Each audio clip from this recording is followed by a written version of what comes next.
pagi teman-teman semua, selamat datang kembali di kuliah pagi. Di video kali ini kita akan membahas tentang sistem hex aksial ya. Jadi 6 aksis. Sebelumnya kita sudah bicara soal triaksial, 3 aksis. Sekarang kita akan menambahkan 3 aksis lagi ya. Tapi sebelum membahas itu, kita akan mereview sedikit tentang vektor dan arahnya ya. Kita tahu bahwa sebuah kelistrikan jantung itu digambarkan dengan sebuah besaran yang dinamakan vektor. Ketika kita menggambar vektor seperti ini, artinya panjang dari panah ini merupakan nilai besarannya, ya kan? Sedangkan panah ini merupakan arah. Contoh, misalnya ketika depolarisasi ventricle. Di video sebelumnya kita sudah mempelajari bagaimana arahnya. Arahnya adalah ke kiri bawah seperti ini. Ini menunjukkan vektor listrik ketika ventricle mengalami depolarisasi. Nah, sebelumnya kita juga sudah membahas tentang elektroda yang dipasang, kemudian elektrodanya itu membaca beda potensial dari masing-masing kutub ya. Misalnya ini negatif, di sini positif. Kemudian ini ada aksis yang menghubungkan dua elektroda tersebut. Ini elektrodanya ke mesin EKG ya. Ketika terjadi seperti ini, satu rangkaian ini kita sebut sebagai lead. Garis ini kita sebut sebagai aksis. Kutub positif itu kita ibaratkan seperti mata yang sedang melihat ke arah sana ya. Ketika ada vektor seperti ini, depolarisasi berarti nilainya positif. Artinya positif mendekati positif. Mesin EKG ini akan membaca defleksinya ke atas. Tapi kalau positif menjauhi positif ya arahnya, maka EKG akan.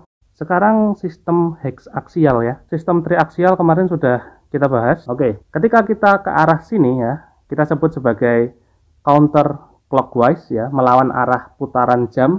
Kita itu menuju ke sisi negatif, derajat yang negatif. Tapi ketika kita ke arah sini ya, clockwise, searah dengan jarum jam, kita ke derajat yang positif ya. Kenapa kok positif bisa di arah sini dan negatif bisa di area sini? Ya karena elektroda positif kan dipasangnya kan seperti ini. Ini segitiga Einthoven, ini negatif, ini positif, ini negatif, ini positif, ini positif, ini negatif. Jadi segitiga-segitiga ini sebetulnya kita saling dekatkan ke tengah sehingga mereka berpotongan gini, gini, dan gini ya. Jadi mereka berpotongan di tengah. Ini sistem triaksial. Sedangkan bagaimana dengan sistem hex aksial ya? Sebelum membahas ke sistem hex aksial, bentuknya seperti apa? Kita akan bahas dulu bagaimana bentuk gelombang pada masing-masing lead. Oke, bisa kalian lihat dari masing-masing ini dan ini. Yang paling panjang adalah lead 2, kemudian disusul lead 3, kemudian disusul yang paling pendek adalah lead 1. Nah, ini menggambarkan gelombang yang akan terbentuk nanti ya, millivolt dari gelombang. Millivolt itu kan digambarkan dengan kotak-kotak kecil vertikal ke atas. Maka lead 2 itu nanti yang paling tinggi. Oke, lead 2 akan seperti apa? Lead 2 akan seperti ini ya, sesuai dengan besar vektornya. Jadi bisa tampak perbedaannya, lead 1, 2, 3. Nah, bagaimana dengan unipolar limb lead? Jadi kurang lebih seperti ini aksis yang akan terbentuk ya. Ini AVF, ini AVL, ini AVR. Nah, bagaimana gelombang yang akan terbentuk? Kita lihat, kita keluarkan ke sini. Jadi gambarannya akan seperti ini. Ini kan positif, di sini positif, di sini positif. Di sini virtual electrode. Nah, bagaimana masing-masing dari mereka itu menggambarkan gelombang. Oke, kita kasih contoh AVF ya. Oke, kita akan mencoba membuat proyeksi ke aksis lead AVF ya. AVF itu punya virtual electrode di sini ya. Kita tarik garis. Jadi panjang vektornya yang diproyeksikan adalah seperti ini, segini. Oke, bisa tampak yang paling panjang tetaplah lead 2, sedangkan AVF itu sedang lebih panjang dari lead 3. Oke, yang perlu kita lihat adalah yang paling berbeda, yaitu AVR. Positifnya di sini, virtual electrode-nya di sini. Apa yang akan kalian pikirkan ketika positifnya di sini? Cewek ini menjauhi si positif. Positif menjauhi positif, yang terjadi adalah gelombangnya akan turun ke bawah. Ketika depolarisasi atrium, arahnya ke sini. Kemudian ketika depolarisasi septal, itu arahnya naik. Ya kan? Saya ingat di video yang sebelumnya. Kemudian depolarisasi ventricle secara keseluruhan itu arahnya turun kiri bawah. Kemudian ketika depolarisasi basis ventricle itu arahnya naik.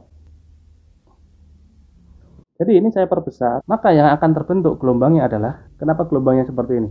Karena yang pertama, P itu adalah depolarisasi dari atrium. Depolarisasi nilainya plus malah menjauhi plus, arahnya ke sana. Ya kan? Vektornya. Sehingga dia turun.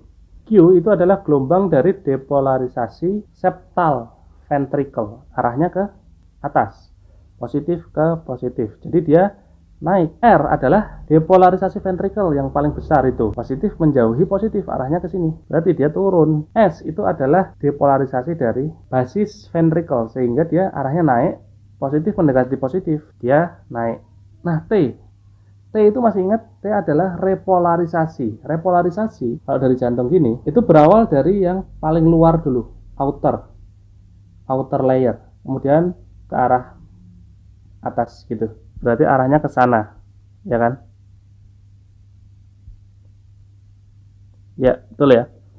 Tapi kenapa ini turun? Karena ini negatif. Negatif menjauhi negatif. Jadi dia turun.